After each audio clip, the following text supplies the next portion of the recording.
Hello friends, Sindhu Bhairavi சீரியலில் என்ன நடக்குதுன்னு பார்க்கலாம் வாங்க. வீடியோவை ஸ்கிப் பண்ணாமல் கடைசி வரைக்கும் பாருங்கள். நம்ம அன்னபூர்ணி பைரவி கிட்ட சொல்லியிருப்பாங்க, ஆறுமுகத்துக்கு உடம்பு முடியாத காரணத்தினால நம்ம பைரவியை தான் நிலத்து வேலை எல்லாத்தையுமே பார்த்துக்க சொல்லியிருந்திருப்பாங்க. ஸோ நெல் அறுவடைக்கு வந்திருக்கோம், ஸோ அதை எல்லாத்தையுமே அறுவடை பண்ணணும் அப்படின்றதுக்காக நம்ம பைரவியுமே காலையிலே கிளம்பி வயக்காட்டுக்கு போகிறாங்க. தனியாக தான் போகிறாங்க. ஸோ அதாவது நெல் அறுவடை செய்கிறதுக்குமே கூலி ஆட்கள் வந்திருப்பாங்க. இப்போது எல்லாருமே இறங்கி வேலையை பார்க்க ஆரம்பிக்கிறாங்க. ஆனால் பைரவியுமே நின்று பார்த்துக்கிட்டு இருக்காங்க. அப்போ தான் ஒரு யோசனை வருது. ஆறுமுகம் இவங்க எல்லார் கூடயுமே சேர்ந்து தானே செய்வான், அதே மாதிரி நம்மளும் செய்வோம், அப்போ தான் வேலை ஒழுங்காக நடக்கும் அப்படின்னு சொல்லிட்டு நினைக்கிறாங்க. ஸோ இப்போது நம்ம பைரவியுமே அவங்க கூட சேர்ந்து நெல்லை வந்து அறுக்குறாங்க. ஸோ கொஞ்சம் தூரம் நல்லா தான் அறுவடை செஞ்சுட்டு போகிறாங்க. ஆனாலுமே அவங்களால முடியல, ரொம்ப கஷ்டமாக இருக்குது, நிறைய வியர்வை வருது. ஸோ கை கால்லாம் நிறைய வலிக்குது. ஐயோ, இந்த வேலை இவ்வளோ கஷ்டமாக இருக்குமா, நம்ம இது வரைக்கும் இதெல்லாம் பார்த்துருக்கோம், இறங்கி செஞ்சது கிடையாது. இந்த நெல் அறுக்கிறது ரொம்ப கஷ்டமாக இருக்கும் போலவே. விவசாயம் பார்க்குறதுனாவே ரொம்ப கடினமான வேலை தான், ஆனால் இது வரைக்கும் நம்ம செஞ்சது கிடையாது, ரொம்ப கஷ்டமாக இருக்குது அப்படின்னு சொல்லிட்டு நம்ம பைரவி வந்து ரொம்பவே அப்படியே டயர்டாக ஃபீல் பண்ணுறாங்க. பக்கத்தில் இருந்த ஒரு பாட்டிமா இருந்துட்டு, ஏமா பைரவி, இந்த வேலை எல்லாமே உனக்கு பழக்கம் இல்லாதது, எதுக்காகமா எங்கள் கூட சேர்ந்து நீயும் இப்படி கஷ்டப்படுற, நீ போயிட்டு அங்கே வரப்பு மேலே உட்காந்து நாங்கள் எல்லாருமே கரெக்டாக வேலை செய்கிறோமான்னு மட்டும் பாருமா, நீ எதுக்குமா உனக்கு தேவையில்லாத வேலை அப்படின்னு சொல்லிட்டு. இல்லைம்மா, நீங்கள் எல்லாருமே செய்கிறீங்க சரி, அதனால தான் நானும் செய்யலான்னு சொல்லிட்டு வந்தேன் அப்படின்னு சொல்கிறாங்க. நீ என்னமோ சொல்கிறது வாஸ்தவம் தான், சாப்பிட்றத கூட பார்த்துக்கிட்டு இருந்துடலாம், வேலை செய்கிறத பார்த்துக்கிட்டு இருக்கக்கூடாதுன்னு ஒரு பழமொழியே இருக்குது தாயி. அது மட்டும் இல்லாமல் ஆறுமுகம் எப்படி உழைப்பான் தெரியுமா இந்த வயலில், நாங்கள் எல்லாருமே வேலை பார்த்துக்கிட்டு இருப்போம். ஆறுமுகம் தம்பி வந்துச்சு அப்படின்னா ஒரு நாள் கூட ஒரே ஒரு நிமிஷம் கூட உட்காந்தது கிடையாது. எப்போவுமே ஆறுமுகம் வேலை பார்த்துக்கிட்டே இருக்கும். ரொம்ப நல்ல தம்பிமா, வேலை செஞ்சு செஞ்சு நிறையா அந்த தம்பி கஷ்டப்பட்டு உழைச்சிருக்குமா அப்படி இப்படின்னு சொல்லிட்டு ஆறுமுகத்தை பற்றி ரொம்பவே பெருமையாக பேசுகிறாங்க. ஸோ ஆறுமுகத்தோட வேலை இவ்வளோ கஷ்டமாக இருக்கும் அப்படின்னு சொல்லிட்டு இப்போ தான் பைரவி செஞ்சு கற்றுக்கிட்டாங்க, அதாவது செஞ்சு தெரிஞ்சுக்கிட்டாங்கன்னு கூட சொல்லலாம். ஸோ ஆறுமுகத்து மேலே ஒரு சின்னதாக ஒரு ஒரு நல்ல ஒரு அபிப்பிராயம் வருதுன்னு கூட சொல்லலாம். ஏன்னா நம்ம அதாவது படித்து ஒரு வேலைக்கு போயிட்டோம் அப்படின்னா உட்காந்த இடத்துல வேலை செய்கிறோம், ஏசியில் ஃபேனில் காற்றுல வேலை செய்கிறோம். ஆனால் விவசாயம்னு எடுத்துக்கிட்டோம் அப்படின்னா ரொம்ப கஷ்டம் இல்லையா? ஒவ்வொரு நிமிஷமும் ஒவ்வொரு வேலை செய்கிறதுமே ரொம்ப கடினமாக இருக்குது அப்படின்றத ஒரே ஒரு வேலை செஞ்சு கற்றுக்கிட்டாங்க. ஸோ இப்போ இங்கே நம்ம பைரவி ஆறுமுகத்தோட நினப்பாக தான் இருக்காங்க. கரெக்டாக பக்கத்தில் ஆறுமுகம் வந்து நிற்கிறாங்க. உடனே இங்கே நம்ம பைரவி இருந்துட்டு, என்ன ஆறுமுகம், எதுக்காக இங்கே வந்த, அதான் உனக்கு உடம்பு முடியலன்னு சொல்லிட்டு அத்தை எல்லா வேலையுமே என்ன பார்த்துக்க சொல்லியிருக்காங்கல்ல, அப்படி இருக்கிறப்போ நீ எதுக்காக இங்கெல்லாம் வர, நீ போ வீட்டுக்கு அப்படின்னு சொல்லிட்டு உடனே நம்ம ஆறுமுகம் அப்படியே வெக்கப்பட்டு சிரிக்க ஆரம்பிச்சிடுறாங்க. நம்ம பைரவி இருந்துட்டு, என்ன எதுக்காக இப்படி நெளிஞ்சி அப்படி சிரிச்சுக்கிட்டு இருக்க அப்படின்னு சொல்லிட்டு. இல்லை பைரவி, என் மேலே உனக்கு எம்புட்டு அக்கறை இருக்குது, எம்புட்டு பாசம் இருக்குது, அப்பாப்பா இப்படி ஒரு பொண்டாட்டி கிடைக்கிறதுக்கு நான் ரொம்ப கொடுத்து வச்சுருக்கணும் அப்படின்னு சொல்லிட்டு இங்கே நம்ம ஆறுமுகம் சொல்கிறாங்க. இதை கேட்ட எங்கள் பைரவிக்கு பயங்கரமாக கோவம் வருது. இங்கே பாரு ஆறுமுகம், அப்படியெல்லாம் எந்த ஒரு மண்ணாங்கட்டியும் கிடையவே கிடையாது, அன்னபூர்ணி ஆண்டிக்காக தான் நான் இந்த வேலையவே எடுத்து செய்கிறேன், அவங்க சொன்னாங்களேன்றதுக்காக தான் உன்னை இங்கே எதுக்காக வந்தேன்னு கேட்டேன், மற்றபடி அந்த பாசம் அக்கறை அந்த ஒரு எந்த ஒரு இலவும் கிடையவே கிடையாது அப்படின்னு சொல்லிட்டு பைரவி சொல்கிறாங்க. உடனே ஆறுமுகமும், எனக்கு தெரியும் பைரவி, என்ன தான் நீ இப்படி என்னை திட்டி கரிச்சு கொட்டினாலுமே என் மேலே உள்ளுக்குள்ளே உனக்கு நிறைய பாசம் இருக்குன்னு எனக்கு நல்லாவே தெரியும் அப்படின்னு சொல்லிட்டு. அடைச்சி திரும்ப திரும்ப அதுவே சொல்லிக்கிட்டு இருக்க, உனக்கெல்லாம் கொஞ்சம் கூட சுறுசுறுனே இல்லையே, ஒழுங்காக இங்கேருந்து போயிடுடா அப்படின்னு சொல்லிட்டு துரத்துறாங்க. ஏன் பைரவி இப்படி கோவப்படுற, நீ தனியாக கஷ்டப்படுவேன்றதுக்காக தான் நானும் கூட ஒத்தாசை பண்ணலான்னு வந்தேன் அப்படின்னு சொல்லிட்டு. ஒரு மண்ணாங்கட்டியும் வேண்டாம், நீ போ அப்படின்னு சொல்லிட்டு சொல்கிறாங்க.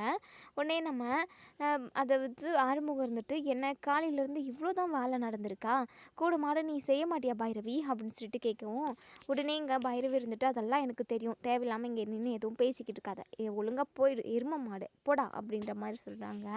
இங்கே பாரு பைரவி, நான் இங்கே வேலை செய்கிறதுக்காக தான் வந்தேன், எனக்கு உடம்பு சரியில்லை தான், இருந்தாலும் நான் மேனேஜ் பண்ணிப்பேன் அப்படின்னு சொல்லிட்டு இங்கே நம்ம ஆறுமுகம் வந்து சொல்கிறாங்க, அதெல்லாம் ஒன்றும் வேண்டாம். நீ வேலை செய்கிறத பார்த்தாங்க அத்தை அப்படின்னா கண்டிப்பாக அத்தை ரொம்பவே கோவப்படுவாங்க. இங்கேருந்து போ அப்படின்னு சொல்லிட்டு. இல்லை பைரவி, உன் பேச்சு நான் எதுக்காக கேட்கணும்? நீ தான் என்னை பிடிக்கலன்னு சொல்கிறல்ல, பிடிக்காதவங்க என்ன பண்ணால் உனக்கு என்ன, நான் பாட்டுக்கு என் வேலையை செய்கிறேன் அப்படின்னு சொல்லிட்டு நம்ம ஆறுமுகம் அவங்க கூட சேர்ந்து நிறைய வேலை செய்கிறாங்க. அதெல்லாம் பார்த்து இங்கே நம்ம பைரவி பயங்கரமாக ஷாக் ஆகுறாங்க. இவ்வளோ கடினமான வேலைகளை எல்லாத்தையுமே ஆறுமுகம் இவ்வளோ அசால்ட்டாக செஞ்சு முடிக்கிறானே அப்படின்னு சொல்லிட்டு யோசிக்கிறாங்க. அதுக்கப்புறம் இவங்க 2 பேருமே வேலைலாம் முடிச்சுட்டு வீட்டுக்கு போகிறாங்க. 2 பேருமே பைக்கில் தான் போகிறாங்க. பைரவி வரமாட்டேன்னு தான் சொல்லியிருப்பாங்க. ஸோ அவங்கள கட்டாயப்படுத்தி அதுக்கப்புறம் நம்ம பைரவி வந்து ஆறுமுகம் கூட்டிகிட்டு வீட்டுக்கு போயிருப்பாங்க. நம்ம பைரவியும் ஆறுமுகமும் ஒன்றா வண்டியில் வரதை பார்த்த நம்ம அன்னபூர்ணிக்கு ரொம்ப சந்தோஷமாக இருக்குது. எப்படியோ பைரவி மனசை மாற்றிக்கிட்டு ஆறுமுகத்து கூட ஒன்று சேர்ந்து வாழ்ந்தால் ரொம்ப நல்லாயிருக்கும் அப்படின்னு நினைக்கிறாங்க. ஆனால் அன்னபூர்ணி என்னதான் இருந்தாலும் அதாவது தான் பிள்ளைனா ஒரு அதாவது மற்றவங்களுக்குன்னு வரப்போ ஒரு தீர்ப்பை வந்து கரெக்டான முறையில் தான் எடுக்கிறாங்க. இருந்தாலுமே தான் புள்ளன்றப்போ அவங்களுக்கு பெத்த மனசு அடிச்சுக்கோன்னுவாங்க இல்லையா, அந்த மாதிரி தான். ஏன்னா சிந்துவுமே அவங்க ஒரே ஒரு பொய் சொல்லி கல்யாணம் பண்ணிக்கிட்டாங்க தான். ஆனாலுமே இப்போது நம்ம ஆறுமுகமும் நம்ம பைரவிக்கு பிடிக்கலன்னு தெரிஞ்சும் தன்னோட அம்மாவுக்காக ஆறுமுகம் வந்து பைரவி கழுத்தில் தாலி கட்டினாங்க.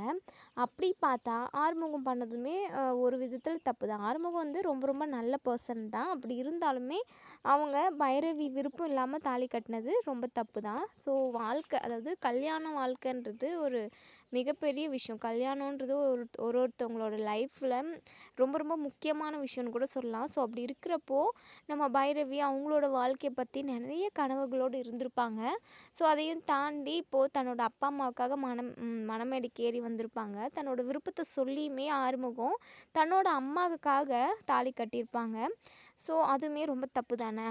அப்படி யோசித்து பார்த்தா நம்ம பைரவி, அதாவது அன்னபூர்ணி வந்து ஆறுமுகத்துக்குமே கரெக்டான தண்டனையை கொடுத்துருக்கணும். அப்படி இல்லைன்னா ஆறுமுகம் வந்து ரொம்ப நல்லவங்க தான். அதே சமயம் பைரவியும் ஆறுமுகமும் ஒன்று சேரணும்னு சொல்லிட்டு அவங்கள ஒன்று சேர்த்து வைக்க ட்ரை பண்ணுறதெல்லாம் ஓகே தான். அதே மாதிரி தான் நம்ம சிவாவும் சிந்து ஏதோ பொய் சொன்னாங்க. ஸோ அதுக்காக அவங்க மன்னிப்பும் கேட்டிருப்பாங்க. செஞ்ச தப்பை உணர்ந்திருப்பாங்க. ஸோ அவங்க 2 பேரையும் ஒன்று சேர்த்து வச்சுருந்தாங்க அப்படின்னா அன்னபூர்ணி கிரேட் அப்படின்னு சொல்லியிருக்கலாம். ஸோ சிந்து விஷயத்தில் ரொம்பவே மோசமாக தான் இங்கே நம்ம அன்னபூர்ணி வந்து நடத்துக்கிறாங்க. கூடிய சீக்கிரமே நம்ம பைரவி மனசும் மாறணும். அதே சமயம் அன்னபூர்ணியோட மனசு மாறி நம்ம சிந்துவையும் சிவாவையும் ஒன்று சேர்த்து வச்சாங்க அப்படின்னா ரொம்ப சூப்பராக இருக்கும்னு நினைக்கிறவங்க இந்த வீடியோ கீழே கமெண்ட் பண்ணி தெரிவிங்க. இப்போது இங்கே நம்ம ஆறுமுகம் வந்து ஒரு வேலை விஷயமா வெளியே போகிறாங்க. ஸோ வெளியே போகிறப்ப தான் இங்கே சஞ்சய் பார்த்து பேசுகிறாங்க. அதாவது அவங்க எதிரில் வராங்க. ஸோ சஞ்சயுமே வேணும்னே இங்கே ஆறுமுகத்துக்கிட்ட சண்டை போடுறதுக்காகவே அவங்க வண்டி நிப்பாட்டிட்டு இங்கே ஆறுமுகத்துக்கிட்ட பேச வராங்க. என்ன ஆறுமுகம், நான் என்னென்னமோ கேள்விப்பட்டேன், அதெல்லாம் உண்மையா அப்படின்னு சொல்லிட்டு நக்கலாக கேட்குறாங்க. உடனே ஆறுமுகம் இருந்துட்டு என்னென்னமோனா என்ன கேள்விப்பட்டேன் அப்படின்னு சொல்லி கேட்கவும் உடனே இங்கே சஞ்சய் இருந்துட்டு, இல்லை பைரவிக்கும் உனக்கும் சின்னதாக பிரச்சனை, சின்னதாக இல்லைல்ல மிகப்பெரிய பிரச்சனை வந்துச்சுன்னு கேள்விப்பட்டேன் உங்கள் வீட்டில். நிறைய பிரச்சனைக்கு அப்புறம் பைரவி வீட்டை விட்டு போகிறனாலாம் சொன்னாலாமே. அது மட்டும் இல்லாமல் உங்கள் அம்மா அன்னபூர்ணி ஆண்டி இருக்காங்கள்ல, அவங்க தான் பைரவி நீ போக வேண்டாம் அப்படி இப்படின்னு என்னென்னமோ சொன்னாங்களாமே. நடந்த விஷயத்த எல்லாத்தையுமே நான் கேள்விப்பட்டேன். எப்படியும் பைரவி உங்க கூட ஒன்று சேர்ந்து வாழ மாட்டா அப்படிங்கிற விஷயத்த கேள்விப்பட்டதும் இந்த சஞ்சய் பி ஹாப்பி அப்படின்னு சொல்லிட்டு இங்கே இது சஞ்சய் வந்து இங்கே ஆறுமுகத்துக்கிட்ட சொல்லி வெறுப்பேற்றிக்கிட்டு இருக்காங்க. ஆறுமுகம் இருந்துட்டு எல்லாமே உன்னால தான்டா, உன்னால தான் இந்த எல்லா குழப்பமே. பைரவி மேலே இப்போ கூட நான் எந்த சந்தேகமும் படவே இல்லை. ஆனால் உங்கள் 2 பேருக்குள்ளே தப்பான உறவு இருக்குது, ரகசிய உறவு இருக்குதுன்னு சொல்லி என்கிட்ட சொல்லி என்னை உசுப்பேற்றி விட்டு நானும் அதை போய் பைரவி கிட்ட கேட்டு அவள் என்ன நம்புறதை விட உன்னை தான் அதிகமாக நம்புறா. ஆனால் அதுக்கு எல்லாத்துக்கும் காரணம் நீ அவகிட்ட பொய்யா நடிக்கிறது தான். அது மட்டும் இல்லாமல் நீ எப்படியாப்பட்ட ஆள், உனக்குள்ளே இருக்கிற ஒரு கேவலமான அந்த விஷயம், பைரவியை கல்யாணம் பண்ணிக்கணும்னு நினைக்கிறல்ல, அந்த விஷயம் மட்டும் அவளுக்கு தெரியட்டும். அதுக்கப்புறம் இருக்குடா, நீ கடைசி வரைக்கும் நீ அவள் கூட ஒன்று சேர்ந்து வாழவே முடியாது. என்னையும் அவளையும் பிரிக்கணுன்றதுக்காக நீ எவ்வளோ பிளான் பண்ணாலும் பண்ணலாம். ஆனால் அது எப்போவுமே நடக்காது. அப்படியே நாங்கள் 2 பேரும் பிரிஞ்சு வாழ்ந்தாலும் நீ அவளோட புருஷனாக ஒரு நாளும் இருக்க முடியாது. அது பைரவியை ஏற்றுக்கவே மாட்டாடா அப்படின்னு சொல்லிட்டு ஆறுமுகம் வந்து ரொம்ப ஸ்ட்ராங்காக சொல்கிறாங்க. இப்போது ஆறுமுகம் வந்து, அதாவது சிவா சொல்லியிருப்பாங்க பைரவி கிட்ட, அந்த சஞ்சய் வந்து கெட்டவன் அப்படின்றத ஆறுமுகம் நிரூபிச்சிட்டாங்க அப்படின்னா அதுக்கப்புறம் நீங்கள் என்ன முடிவு எடுத்தாலும் நாங்கள் ஏற்றுக்குறோன்ற மாதிரி தான் நம்ம சிவா வந்து சொல்லியிருப்பாங்க. ஸோ இப்போ ஆறுமுகம் மனசுக்குள்ளே நினைக்கிறாங்க, இவன் ஏதாவது ஒரு வார்த்தையை வெளிவிட்டான் அப்படின்னா அதுவுமே நமக்கு ப்ளஸ் பாயிண்ட் தான். ஸோ அதனால நம்ம வீடியோ ரெக்கார்ட் பண்ணிப்போம் அப்படின்னு சொல்லிட்டு ஃபோனை எடுத்து அப்படியே சும்மா டைம் பார்க்குற மாதிரி பார்த்து சடானு ரெக்கார்டிங் மோடை வந்து ஆன் பண்ணி விட்டுறாங்க. ஸோ பேக்கெட்லேயுமே போட்டுக்கிறாங்க, வீடியோ ரெக்கார்டாகவே ரெக்கார்ட் ஆகுது. ஸோ இது வந்து இங்கே சஞ்சய்க்கு தெரியல. ஏன்னா சஞ்சய் எல்லா விஷயத்தையும் நோட் பண்ணுறவங்க தான். ஆனால் பைரவின்றப்போ கொஞ்சம் தடுமாற்றங்கள் இருக்குது. பைரவி பிரிஞ்சு வரப்போகிறா ஆறுமுகத்தை விட்டு அப்படின்ற ஒரு சந்தோஷமான விஷயத்தினால எதுவுமே கவனிக்கல ஆறுமுகம் என்னென்ன பண்ணுறாங்கன்னு சொல்லிட்டு. எங்கள் சஞ்சய் பாட்டுக்கு பேசுகிறாங்க, இங்கே பாரு ஆறுமுகம், நீ நினைக்கிற மாதிரியெல்லாம் பைரவி என்னை வேண்டாம்னாலாம் சொல்ல மாட்டா. இங்கே பாரு, உன்னை விட்டு பிரிஞ்சு வந்துட்டா. இப்போது பைரவி வந்து தனியாக தான் இருப்பாள். அதுக்கப்புறம் அவள் கூட கொஞ்சம் கொஞ்சமாக மிங்கல் ஆகி அவளுக்கே என்னை பிடிக்க வைக்கிற மாதிரி நான் நிறைய சுச்சுவேஷனை உருவாக்குவேன். அதுக்கப்புறம் அவளே வந்து என்னை கல்யாணம் பண்ணிக்கிறேன்னு சொல்லிட்டு அவள் வாயாலே சொல்லுவாள். அப்படி ஒரு சூழ்நிலைக்கு அவளை நான் தள்ளுவேன். கண்டிப்பாக நாங்கள் 2 பேரும் கல்யாணம் பண்ணிவிட்டு ஜோடியாக வண்டியில் போகிறத நீ பார்த்து சாவோடா அப்படின்னு சொல்லிட்டு இந்த ஒரு வார்த்தை இங்கே நம்ம சஞ்சய் வந்து நல்லா சந்தோஷமாக ஆறுமுகத்துக்கிட்ட சொல்கிறாங்க. ஆறுமுகத்துக்கு வெறுப்பாகுது, இருந்தாலும் ஒரு சைடு இது எல்லாமே ரெக்கார்ட் ஆகிக்கிட்டு இருக்கே அப்படின்னு சொல்லிட்டு சந்தோஷப்படுறாங்க. ஏன்னா சஞ்சயோட சுயரூபம் என்னன்றதை நம்ம பைரவி கிட்ட ஆதாரத்தோடு நிரூபித்தோம் அப்படின்னா சஞ்சய் கிட்ட நிரந்தரமாக பேசவே மாட்டான் அப்படின்ற ஒரு சந்தோஷம். இங்கே சஞ்சய் பயங்கர ஹாப்பியாக இனிமே எப்படியும் ஒரு கொஞ்ச நாள் கூட பைரவி உங்கள் வீட்டில் இருக்க மாட்டா, உன்னை பிரிஞ்சு வந்துடுவா, அது போதும். சரியா ஆறுமுகம், நீ போ, ஒரு பிரயோஜனமும் இல்லை. நீ என்ன தான் என்னை திட்டினாலும் என்கிட்ட இப்படி கோவத்தை வெளிக்காட்டினாலும் பைரவி உன் கூட இருக்க மாட்டா. எப்படியாவது பைரவி உங்ககிட்ட இருந்து பிரிஞ்சு வந்துட்டா அப்படின்னா அதுக்கப்புறம் என் வேலையை நான் ஸ்டார்ட் பண்ணிடுவேன். அதுக்கப்புறம் நான் நினச்ச மாதிரி பைரவி, நான், எங்களுக்கு கல்யாணம், குழந்தை, குட்டின்னு இப்படி நிறைய கனவு எனக்கு இருக்குது. மனசில் அவ்வளோ பெரிய கோட்டையை கட்டி வச்சுருக்கேன். இது எல்லாத்தையுமே ஒவ்வொன்றா நான் நிறைவேற்றிப்பேன். எப்படியோ நான் லவ் பண்ண பைரவியையே நான் கல்யாணம் பண்ணிக்க போகிறேன் அப்படி சொல்லிட்டு இங்கே சஞ்சய் பாட்டுக்கு போயிடுறாங்க. ஸோ இங்கே ஆறுமுகத்துக்கு பயங்கரமாக கடுப்பாக இருக்குது. இருந்தாலும் அவங்கக்கிட்ட வீடியோ ரெக்கார்டு இருக்குது. இந்த வீடியோ ரெக்கார்டை உடனே போய் பைரவிக்கிட்ட காட்டணும். பைரவிக்கிட்ட இதை காட்டி இந்த சஞ்சய் எவ்வளோ பொறுக்கி நாய், எவ்வளோ பெரிய கேடுகிட்ட நாய் அப்படின்றத நம்ம பைரவிக்கு ப்ரூவ் பண்ணணும் அப்படின்னு சொல்லிட்டு ஆறுமுகம் வந்து நினைக்கிறாங்க. ரொம்ப ரொம்ப சந்தோஷமாக இங்கே நம்ம ஆறுமுகம் வந்து இப்போ பேக்கெட்டில் ஃபோனை போடுறப்போ ஃபோன் கீழே விழுந்துருது. ஸோ ஃபுல்லாகவே உடஞ்சிருது ஃபோனு. ரொம்பவே பதட்டமாக இருக்குது ஆறுமுகத்துக்கு. இதில் எடுத்த வீடியோ ரெக்கார்டு அலைஞ்சிருக்குமோ, ஐயோ என்ன பண்ணுறதுனே தெரியலையே அப்படின்னு சொல்லிட்டு ரொம்ப பதட்டப்படுறாங்க. உடனே ஆறுமுகம் ஃபோன் கடைக்கு போகிறாங்க. ஸோ அங்கே ரிப்பேர் பண்ணுறவங்க கிட்ட ஃபோனை கொடுத்து கீழே விழுந்து உடஞ்சிருச்சு, இதை கொஞ்சம் ரெடி பண்ணுங்களேன், இதில் ஒரு ஒரு ஆதாரம் இருக்குது, அது எனக்கு ரொம்ப ரொம்ப முக்கியமாக தேவைப்படுது, அது கேலரியில் கண்டிப்பாக அது சேவ் ஆகிருக்கும், அது இப்போ ரெடி பண்ணால் அதை எடுக்க முடியும்ல அப்படின்னு சொல்லிட்டு கேட்குறாங்க. இருங்க, நாங்கள் ஏதோ ஒன்றும் எல்லா பேர் பார்ட்ஸ் எல்லாம் கழட்டி பார்த்தா மட்டும்தான் என்ன பிரச்சனை, எது எது இது பண்ண முடியும்னு சொல்லி பார்க்க முடியும், ரெடி பண்ணிவிட்டு சொல்கிறோம் அப்படின்னு சொல்லிட்டு அவங்க சொல்கிறாங்க. ரெடி பண்ணுறதுக்கு எவ்வளோ நேரம் ஆகும் அப்படின்னு சொல்லி கேட்கவும் ஒரு 1/2 hour இல்லைனா 1 hour ஆகும் அப்படின்னு சொல்கிறாங்க. ஸோ ஆறுமுகம் ரொம்பவே பதட்டத்தோடு உட்காண்ட்ருக்காங்க. அதில் இருக்கிறது எதுவுமே டெலீட் ஆகக்கூடாது, அது அந்த ரெக்கார்ட் மட்டும், அந்த எது டெலீட் ஆனாலும் சரி அந்த சஞ்சய் பேசுனது மட்டும் அதில் அழியாமல் இருக்கணும் அப்படின்னு சொல்லிட்டு எங்கே நம்ம ஆறுமுகம் மனசுக்குள்ளே நினச்சி ரொம்பவே பதட்டப்பட்டுக்கிட்டு இருக்காங்க. ஸோ ஃபோன் ரெடி பண்ணுறவங்களுமே அந்த ஃபோனை கழட்டி என்ன பிரச்சனை என்ன ஏதுன்னு பார்த்து ரெடி பண்ணிக்கிட்டு இருக்காங்க. ஸோ இன்னொரு சைடு இங்கே நம்ம சிந்து குளித்து முடிச்சுட்டு அப்போ தான் துணி காய் போட்டுக்கிட்டு இருக்காங்க. இங்கே சிவா வந்து வந்துக்கிட்டு இருக்கவும் நம்ம ஸ்வாதி சிவாவோட கையை கோத்துக்கிட்டு, வா சிவா நம்ம 2 பேரும் வாக்கிங் போவோம் அப்படின்னு சொல்லிட்டு கூப்பிட்டுக்கிட்டு போகிறாங்க. சிவாவுக்கு அவ்வளோவா கம்ஃபர்டபுளாக இல்லை, இருந்தாலும் ஸ்வாதி அப்படி கையை பிடிச்சி போட்டு கூட்டிகிட்டு போகிறாங்க. இதை பார்த்து சிந்துக்கு பயங்கரமாக கோவம் வருது.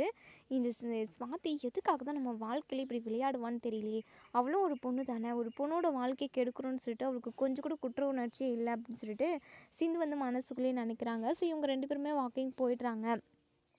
அதுக்கப்புறம் இங்கே நம்ம சிந்துவுமே அவங்க 2 பேருமே பின்னாடியே ஃபாலோ பண்ணுறாங்க. அதுக்கப்புறம் 2 பேருமே ரொம்பவே க்ளோஸாக பேசி சிரிச்சுக்கிட்டு டச்சிங் பண்ணிக்கிட்டு இப்படியெல்லாம் பண்ணிக்கிட்டு இருக்காங்க. ஸோ அதெல்லாம் பார்த்து நம்ம சிந்துவால் எதுவுமே தாங்கிக்க முடியல. ஸ்கூட்டி எடுத்து ரொம்பவே ஃபோர்ஸாக ஃபாஸ்ட்டாக முறுக்கிக்கிட்டு வரவும் வண்டி வர ஃபாஸ்ட்டுக்கு இங்கே நம்ம ஸ்வாதி பயந்து கால் தடிக்கி கீழே விழுந்துடுறாங்க. உடனே நம்ம சிந்து ரொம்ப சந்தோஷப்படுறாங்க. சிவா இருந்துட்டு ஸ்வாதி எந்திரி ஸ்வாதி அப்படின்னு சொல்லிட்டு அவங்களால எந்திரிச்சே நடக்க முடியல. சிவா என்னால் எந்திரிக்கவே முடியல சிவா அப்படின்னு சொல்லவும் உடனே சிவா வந்து ஸ்வாதியை தூக்கிக்கிறாங்க. ஸோ இதை பார்த்த இங்கே நம்ம சிந்துக்கு இன்னும் காண்டாகுது. டாக்டரே விடு டாக்டரே, அவளே எந்திரிச்சு நடந்து வரட்டும் அப்படி சொல்லிட்டு, என்ன சிந்து பேசிக்கிட்டு இருக்க, நீ தானே ஸ்கூட்டியை ரொம்ப ஃபாஸ்ட்டாக ஓட்டிக்கிட்டு வந்த, எங்கே மேலே மோதிடுவே அப்படின்னு சொல்லிட்டு தான் பக்கம் தள்ளி போன ஸ்வாதி கீழே போய் விழுந்துட்டாங்க. இப்போ அவங்களால எந்திரிச்சு நடக்கவே முடியல. அப்படி இருக்கிறப்போ எப்படி ஸ்வாதியை விட்டுட்டு வர முடியும் சிந்து, நான் தூக்கிட்டு வரேன் அப்படின்னு சொல்லிட்டு, சரி சரி தூக்கிட்டு வந்து இங்கே ஸ்கூட்டியில் உட்கார வைங்க, நான் வீட்டுக்கு கூட்டிகிட்டு போகிறேன் அப்படி சொல்லிட்டு இப்போ இவங்க 3 பேருமே ஸ்கூட்டியில் தான் வீட்டுக்கு போகிறாங்க. இன்னொரு சைடு நம்ம ஆறுமுகம் அந்த ஃபோன் ரெடி ஆயிடுச்சானே அப்படின்னு சொல்லிட்டு ரெடி பண்ணுறவங்க கிட்ட கேட்கவும் அவங்க இருந்துட்டு அவள் தான் ஒரே ஒரு 5 மினிட்ஸ் அப்படின்னு சொல்லிட்டு இப்போது ஃபோனை ரெடி பண்ணிவிட்டு ஆன் பண்ணுறாங்க. ஸோ அந்த வீடியோ வந்து இருக்கான்னு சொல்லிட்டு பார்க்குறாங்க. அதுக்கப்புறம் நம்ம ஆறுமுகம் இருந்துட்டு நானே பார்க்குறேன் கொடுங்க அப்படின்னு சொல்லிட்டு இப்போது அதை பார்க்குறாங்க. இப்போ தான் நம்ம ஆறுமுகத்துக்கு உசுரே வருது. ஏன்னா அந்த வீடியோ மூலமாக மட்டும்தான் நம்ம ஆறுமுகத்தோட வாழ்க்கை காப்பாற்றப்படும். ஏன்னா இந்த சஞ்சய் வந்து ரொம்ப ரொம்ப கெட்டவன் அப்படின்றத நிரூபிக்கிறதுக்கான ஆதாரம் அதில் தான் இருக்குது. அந்த ஒரு ஆதாரத்தை வச்சு நம்ம ஆறுமுகத்தோட வாழ்க்கையை தலைகீழாக புரட்டலாம். அவரோட வாழ்க்கையே அதில் தான் அடங்கி இருக்குன்னு கூட சொல்லலாம். ஸோ இப்போ தான் நம்ம ஆறுமுகம் ரொம்ப சந்தோஷப்படுறாங்க. ஃபோன் ரெடி பண்ணதுக்கு எவ்வளோன்னு சொல்லிட்டு கேட்டுட்டு அவங்கக்கிட்ட பணத்தை கொடுத்துட்டு ரொம்பவே வேகமாக இங்கே நம்ம ஆறுமுகம் வீட்டுக்கு போகிறாங்க. ஸோ பைரவியுமே அப்போ தான் வயக்காட்டிலேருந்து வந்திருப்பாங்க. அன்னபூர்ணி இருந்துட்டு, என்ன பைரவி இன்றைக்கி வயக்காட்டில் நல்ல வேலையெல்லாம் நல்லபடியாக நடந்ததா அப்படின்னு சொல்லி கேட்கவும், அதெல்லாம் நல்லபடியாக நடந்தது அத்தை, அது மட்டும் இல்லாமல் அந்த வயக்காட்டில் வேலை செய்கிறது ரொம்ப ரொம்ப கஷ்டம், ஆறுமுகம் ரொம்ப கஷ்டப்பட்டு வேலை பார்க்குறான் அப்படின்றத நான் இப்போ தெரிஞ்சுக்கிட்டேன் அப்படின்னு சொல்லிட்டு அன்னபூர்ணியுமே மனசுக்குள்ளே நினைக்கிறாங்க. இதுக்காக தான் பைரவி உன்னை நான் வயக்காட்டுக்கே அனுப்பினேன். ஆறுமுகம் ஒவ்வொரு நாளும் ஒவ்வொரு நிமிஷமும் எப்படி வேலை செஞ்சு கஷ்டப்படுறான் அப்படின்றத நீ புரிஞ்சுக்கிட்டோம்.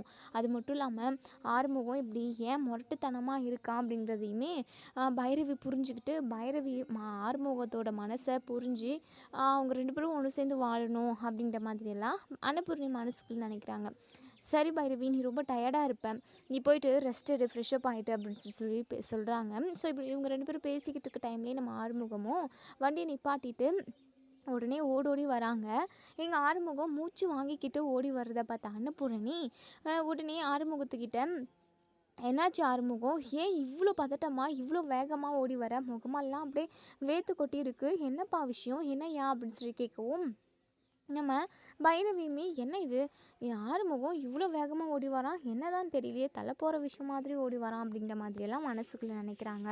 இப்போது நம்ம ஆறுமுகம் இருந்துட்டு விஷயத்த சொல்கிறாங்க. அம்மா உங்ககிட்டையும் பைரவிக்கிட்டேயும் ஒரு முக்கியமான விஷயம் பேசணுமா, ரொம்ப ரொம்ப முக்கியமான விஷயம் அப்படின்னு சொல்லிட்டு இதை கேட்ட பைரவி இருந்துட்டு, என்கிட்ட என்ன முக்கியமான விஷயம் பேச வேண்டியிருக்கு, உங்ககிட்ட நான் பேசவே மாட்டேன்னு சொல்லிட்டு எத்தனையோ டைம் சொல்லிட்டேன், உன் முகத்தில் முழிக்கிறதுக்கு கூட எனக்கு சுத்தமாக பிடிக்கல, அப்படி இருக்கிறப்போ என்கிட்ட என்ன பேச போகிறேன், நீ எதுவாக இருந்தாலும் அத்தைக்கிட்டே பேசிக்கோ, நான் போகிறேன் அப்படின்னு சொல்லிட்டு பைரவி, ஒரே நிமிஷம் பைரவி, இதை நீயும் கேட்கணும், கண்டிப்பாக நான் சொல்ல போகிற விஷயத்த நீ கேட்டு தான் ஆகணும் அப்படின்னு சொல்லிட்டு, என்ன சொல்கிற நீ, ஆமாம் பைரவி அப்படின்னு சொல்லிட்டு உடனே ஆறுமுகம் இருந்துட்டு இப்படி சொன்னதுமே அன்னபூரணியும், என்ன ஆறுமுகம் எதுவாக இருந்தாலும் சீக்கிரமாக சொல்லுப்பா அப்படின்னு சொல்லிட்டு உடனே இங்கே ஃபோன் ஆன் பண்ணி அந்த வீடியோ ரெக்கார்டை 2 பேர்கிட்டையுமே ஒட்டுமொத்தமாக காட்டுறாங்க.